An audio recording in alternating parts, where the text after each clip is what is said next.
Assalamualaikum warahmatullahi wabarakatuh.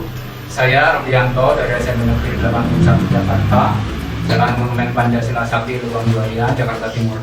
Hari ini akan menyampaikan materi pelajaran kelas 7 KD 32 mengenai memahami norma-norma yang berlaku dalam kehidupan bermasyarakat untuk mewujudkan keadilan. Temanya adalah arti penting norma dalam mewujudkan keadilan. Untuk memulai, mari kita menyanyikan lagu kebangsaan Indonesia Raya. Mari kita semua berdiri. Kita semua berdiri, siap. Lagu Indonesia Raya akan saya. Hiduplah Indonesia, buat kita Indonesia.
Terima kasih. Dengan semangat kita menyanyikan lagu kebangsaan Indonesia Raya. Mudah-mudahan kita bisa menjadi warga negara yang baik, menjadi anggu dari negara kita ini. Baik, tujuan pembelajaran kita hari ini adalah yang pertama bersyukur atas keberadaan norma dalam kehidupan bermasyarakat dan bernegara. Kemudian yang kedua, kita menyadari pentingnya mematuhi norma-norma yang berlaku dalam masyarakat. Kemudian kita menerapkan norma-norma itu dalam kehidupan kita di sekolah dan di masyarakat. Kemudian kamu bisa menunjukkan macam-macam keadilan. Kemudian kamu bisa menganalisis pentingnya norma hukum dalam kehidupan bermasyarakat, berbangsa dan bernegara.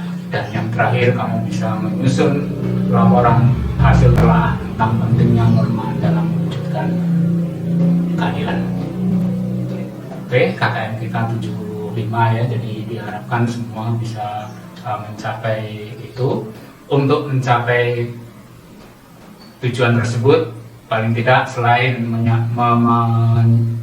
mengikuti pelajaran hari ini, kamu juga membaca referensi dari buku minimal buku paket ya. Kemudian nanti kamu bisa browser dari Google atau dari mana, dari sumber-sumber mana, antara lain nanti untuk menyelesaikan tugas-tugas.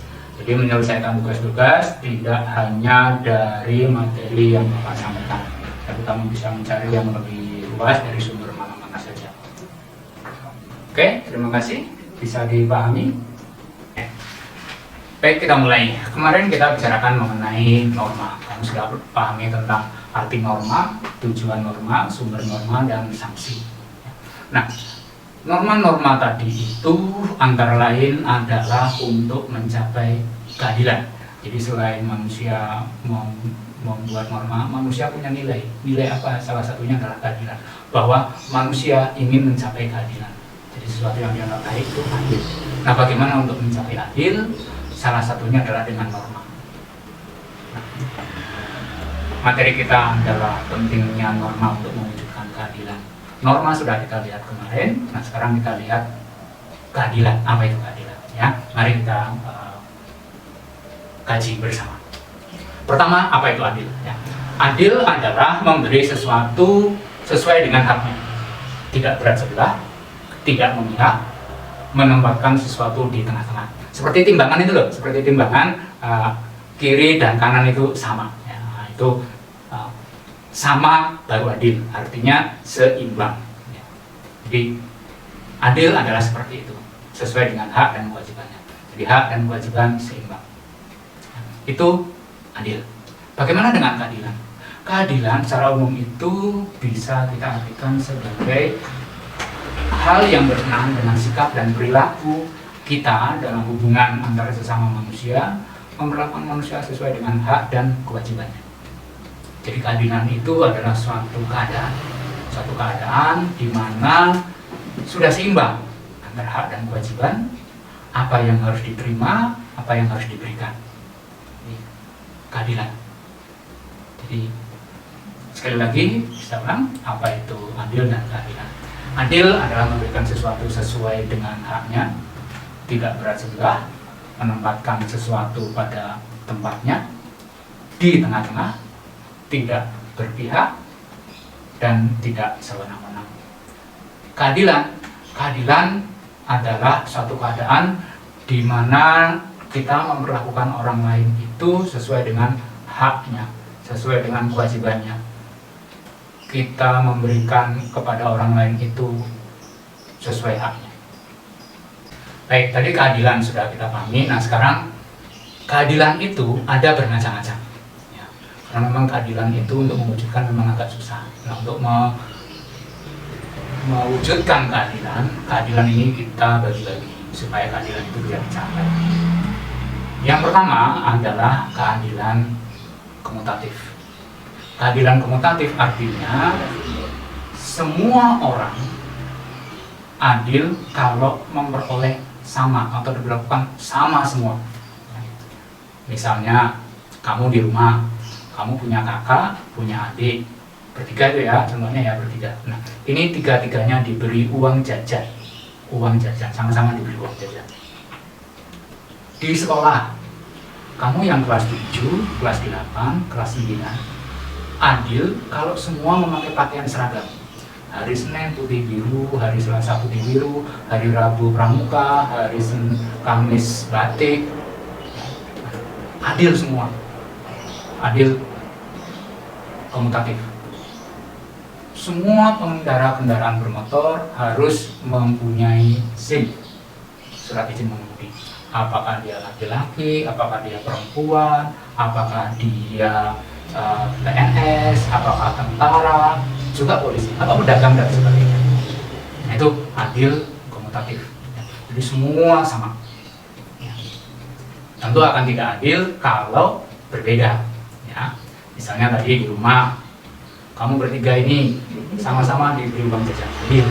Tidak adil kalau misalnya salah satu tidak diberi uang jajan. Ya, itu adil komutatif. Kemudian yang kedua adalah adil distributif. Adil distributif itu adalah adil sesuai dengan hak dan kewajibannya. Misalnya tadi contoh di rumah, kamu, adikmu, dan kakakmu. Ini sama-sama diberi uang jajan. Adil. Itu adil komutatif. Adil distributif adalah besaran uang jajan ini berbeda. Adikmu yang masih SD misalnya hanya 5.000 uang jajannya. Kamu 20.000, nah kakakmu 40.000 misalnya. Mengapa? Ya karena kebutuhannya berbeda. Ya, kebutuhannya berbeda, keinginannya juga berbeda. Itu adil distributif. Contoh lagi, kalau kamu ulangan misalnya ada 10 soal, salah 3 maka nilainya 70. Kalau salah 5 ya 50. Betul semua ya 100 nilainya. Itu adil distributif. Ya, jadi memberikan sesuatu sesuai dengan hak dan kewajibannya. Kemudian yang ketiga adalah keadilan legal. Keadilan legal artinya keadilan yang sesuai dengan peraturan. Misalnya ada aturan pengendara kendaraan bermotor harus memiliki SIM, maka semua yang mengendarai kendaraan bermotor harus punya SIM. tata tertib sekolah.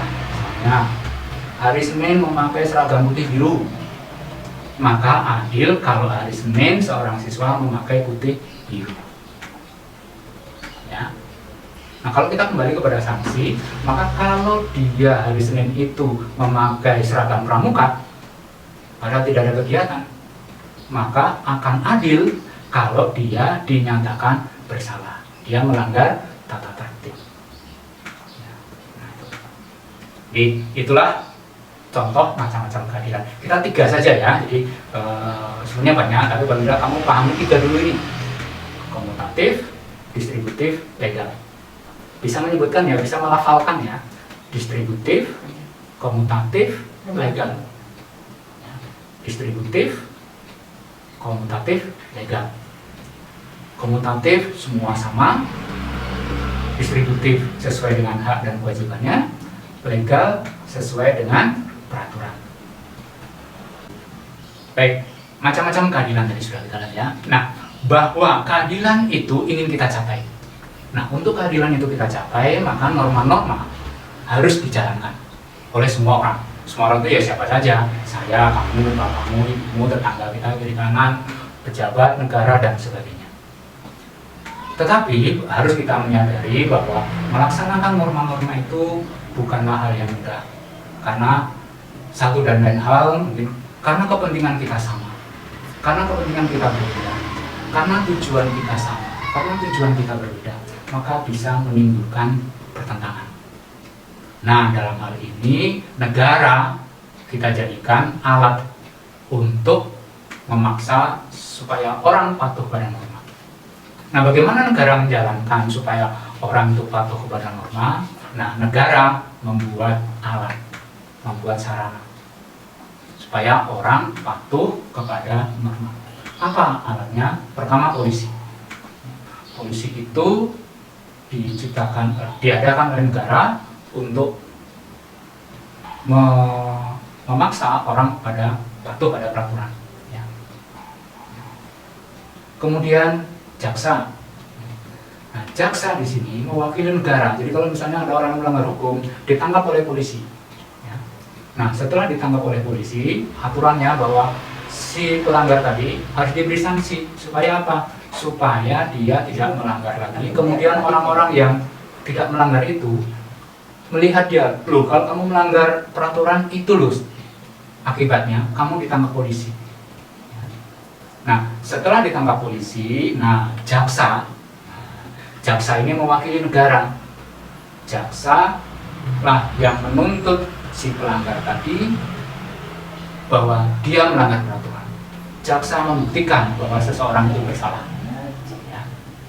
Nah, jaksa menuntut. Kemudian hakim akan memutus apakah dia melanggar atau tidak. Jadi fakta-fakta yang diberikan oleh jaksa tadi diputus oleh hakim. Apakah orang tadi benar melanggar atau tidak. Itulah hakim. Tugasnya memutus bahwa seseorang bersalah atau tidak bersalah. Karena itu kita tidak boleh menyangka orang bersalah atau tidak bersalah, memutus orang bersalah atau tidak bersalah. Ya. Hakimlah yang memutus bahwa seseorang itu bersalah atau tidak bersalah. Ya. Nah, hakim dalam memutus perkara itu dia tunduk pada peraturan-peraturan atau berada pada garis yang ditentukan oleh lembaga peradilan. Atau negara juga punya lembaga peradilan. Jadi bahwa tadi polisi, jaksa, hakim dalam melaksanakan tugasnya itu ada dalam satu lembaga peradilan, walaupun polisi berdiri sendiri ya. Nah, apa lembaga peradilan itu?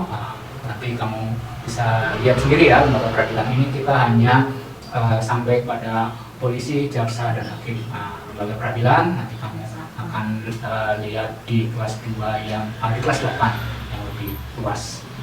Nah, lalu kami tidak gini, ada polisi, jaksa, hakim, 3 saja nih yang kamu tahu ya. Polisi yang nanti menangkap orang yang bersalah, jaksa yang menuntut, kemudian hakim yang memutus bahwa seorang itu bersalah atau tidak bersalah. Jadi hakim loh yang hanya memutus seorang bersalah atau tidak bersalah. Karena itu kita tidak boleh ada istilah main hakim sendiri. Main hakim sendiri itu kita memutus bahwa orang itu bersalah. Misalnya ada orang mengambil milik orang lain, kita anggap mencuri, kemudian dipukuli. Nah, itu sudah istilahnya main hakim sendiri. Itu tidak boleh. Ya, kita lanjutkan.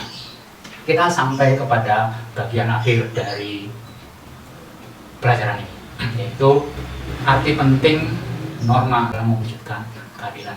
Sudah kita lihat norma, sudah kita lihat keadilan. Nah, sekarang apa pentingnya norma dalam mewujudkan keadilan? Pertama adalah norma melekat dalam kehidupan bermasyarakat, berbangsa, dan bernegara.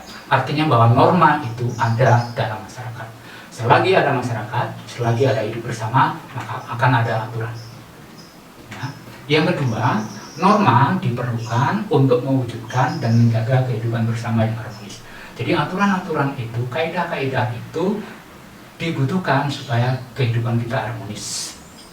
Hubungan yang baik antar anggota keluarga, tetangga kiri kanan, kita ada berbangsa dan bernegara. Dan norma juga kita gunakan untuk menjaga supaya yang harmonis itu tetap berjalan. Jadi jangan sampai setelah harmonis kemudian nanti ada percikan-percikan ya, ada clash-clash. Nah itu dengan norma maka kita harapkan terjaga kehidupan yang harmonis. Yang ketiga adalah tanpa adanya norma. Jadi kalau di masyarakat kita tidak ada norma, maka akan terjadi ketidakteraturan dalam kehidupan masyarakat berbangsa dan bernegara. Ya, yang dimaksud dengan tidak adanya norma itu artinya masyarakat tidak patuh pada norma. Artinya bahwa norma-norma kalau tidak dijalankan, tidak dipatuhi, maka akan tercipta ketidakteraturan dalam masyarakat. Ya, seperti itu. Baik, materi sudah saya sampaikan, yaitu macam-macam norma, macam-macam keadilan, kemudian arti norma dalam mewujudkan keadilan. Nah, untuk mengetahui apakah kamu sudah menguasai atau belum, maka ada tugas untuk pemahaman serta perluasan wawasan dari kita semua. Nah, tugas ini kita kamu melengkapi macam-macam lembaga peradilan yang tadi saya sampaikan ya. Nah, ini kamu bisa cari dari sumber mana. Bisa kamu isi titik-titik saja itu, atau bisa kamu beri penjelasan seperlunya. Kemudian ada 2 soal ini kamu beri jawabannya kalau bisa sih agak panjang ya paling tidak 5-6 kalimat atau 1/4 halaman ya. Jadi kamu bisa ada yang tanya kamu juga harus rapi ya, tulisannya yang jelas ya. Jadi demikian yang saya sampaikan, mudah-mudahan dari yang sudah saya sampaikan tadi apa arti penting norma dalam mewujud keadilan bisa kamu pahami, kemudian tugas-tugas bisa kamu selesaikan. Tugas-tugas selain yang saya sampaikan nanti disampaikan lewat WA group ya, lewat WA group kelas, dan kemudian nanti menjawabnya juga disampaikan lewat WA group kelas. Oke, terima kasih. Semangat pagi. Terima kasih. Assalamualaikum warahmatullahi wabarakatuh. Sampai jumpa.